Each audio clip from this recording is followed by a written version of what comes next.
Have you ever sat quietly at the dinner table while your children talked over you, barely making eye contact?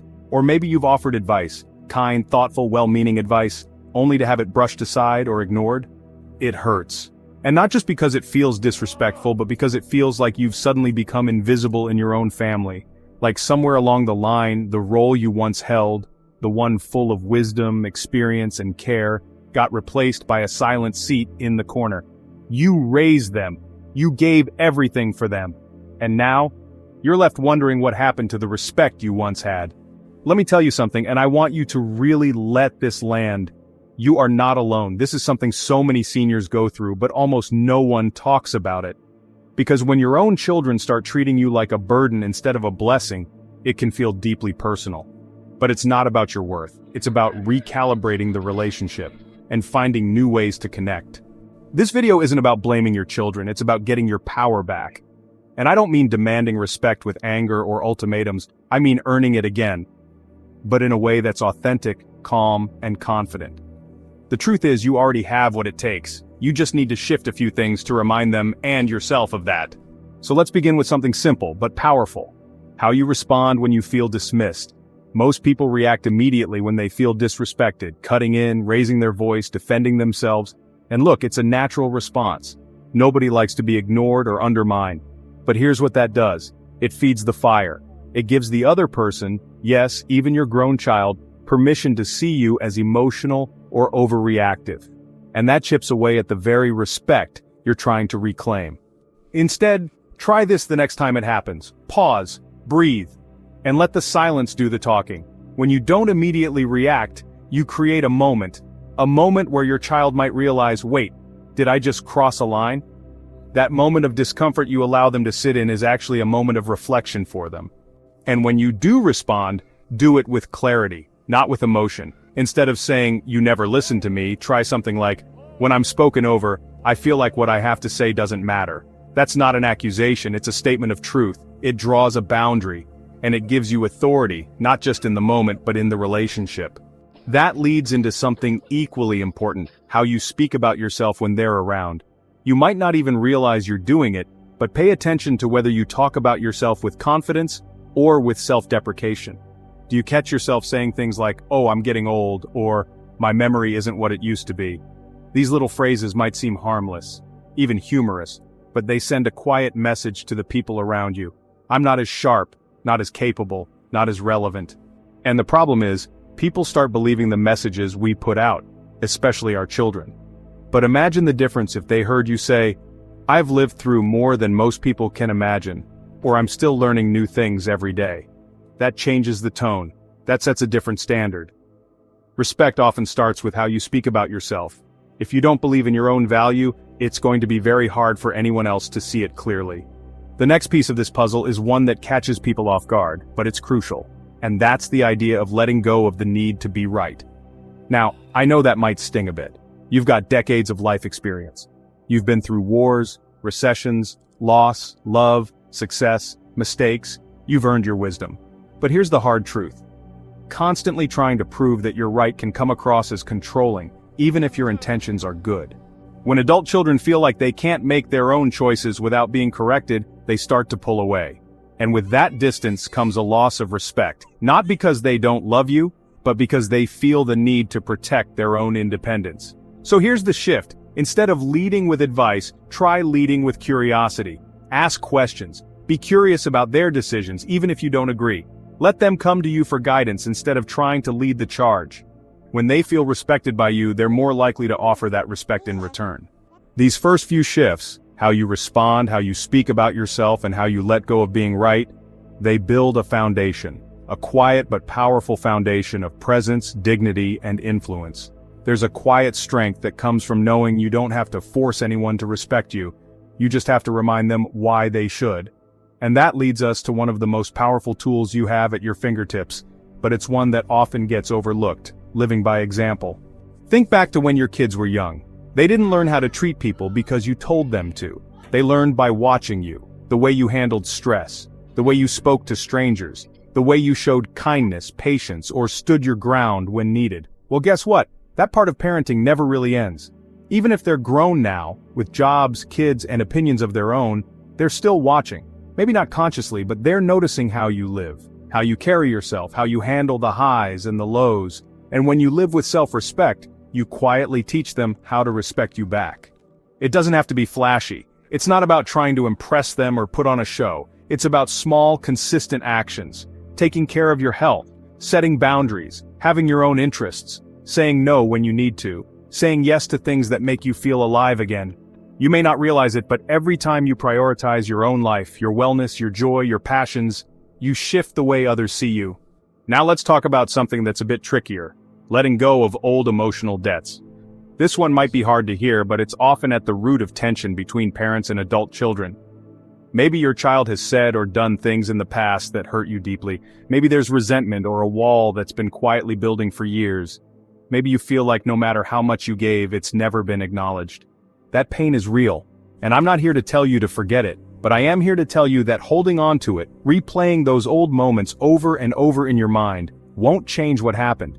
It just keeps you stuck, and often it shows up as bitterness or defensiveness, even when you don't mean for it to. Here's the shift.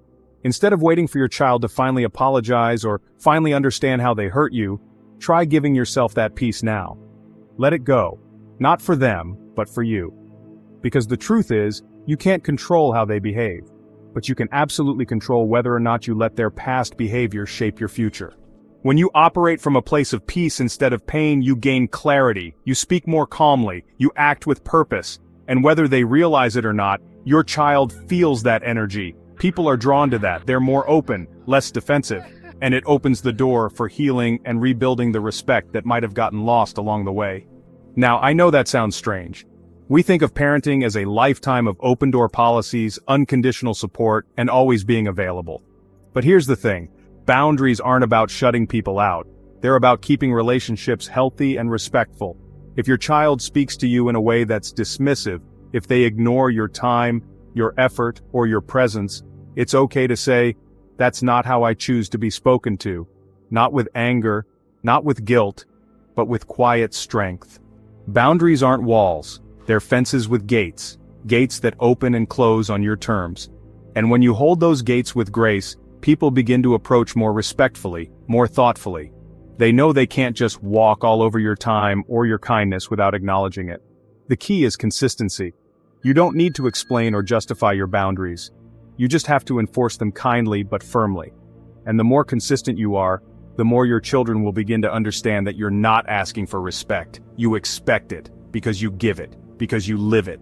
All of these actions, the way you speak, carry yourself, let go of old pain and set boundaries, they start to reshape the relationship. Not overnight, not always smoothly, but with time, they work. They rebuild your foundation, and they remind your children of something they may have forgotten, that you're not just their parent, you're a whole person, deserving of respect, love, and dignity. Sometimes, the most powerful changes come from the smallest shifts. And this final one might just be the most transformative of all, rebuilding respect by rebuilding connection. See, a lot of what feels like disrespect is actually disconnection in disguise. Life moves fast. Your kids get busy. They become parents themselves. Their careers demand more. Suddenly, the long chats turn into quick texts. The phone calls become fewer. And when they do show up, they seem distracted or impatient. It's easy to take that personally, and understandably so. But what if, instead of waiting for them to slow down and come to you, you made the first move? Not as a parent trying to lecture, but as a person trying to connect more deeply? Because here's the truth. Respect often flows from relationship. When your child sees you not just as the person who raised them, but as someone who still has thoughts, interests, and ideas to share, that's when respect naturally deepens. And sometimes, all it takes is a different kind of conversation. Ask them about their life, not just how work is, but what they're excited about, what's stressing them out, what they're dreaming of. Let them know you're still interested in them, not just as your child, but as an adult navigating life. Then share a little about you, not just your aches and pains or the latest doctor's visit, but something you've been thinking about, something that made you laugh, something from your past they might not know. Let them rediscover you. Show them that you're still becoming, still learning, still living.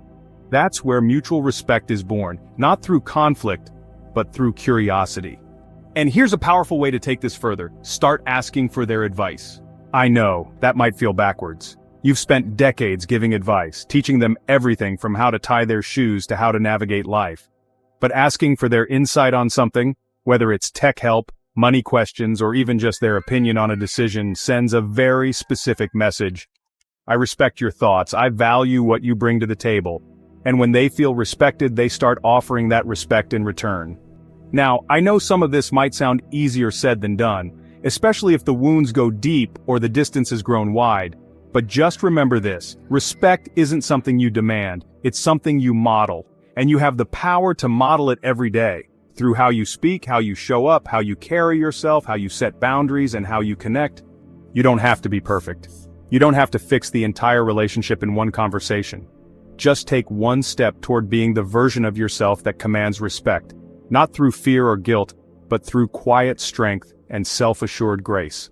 Let's take a quick breath and revisit what we've uncovered together. You can regain respect from your children by responding calmly, not emotionally, speaking about yourself with confidence and value, letting go of the need to always be right, living by example with energy and purpose, releasing old pain and emotional baggage, setting kind but clear boundaries, rebuilding connection through curiosity, conversation, and mutual respect. Every one of those steps starts with you.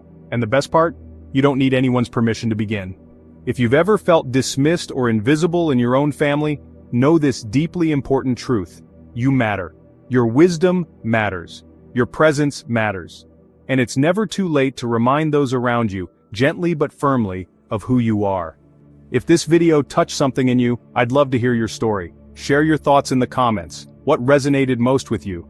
What challenges are you facing with your children? What victories have you had, no matter how small? If you found this helpful, please like, subscribe, and turn on notifications. We're building a community here, a place where experience is valued and every chapter of life is respected. Because here's the truth. You deserve respect not because you demand it, but because you've earned it time and again.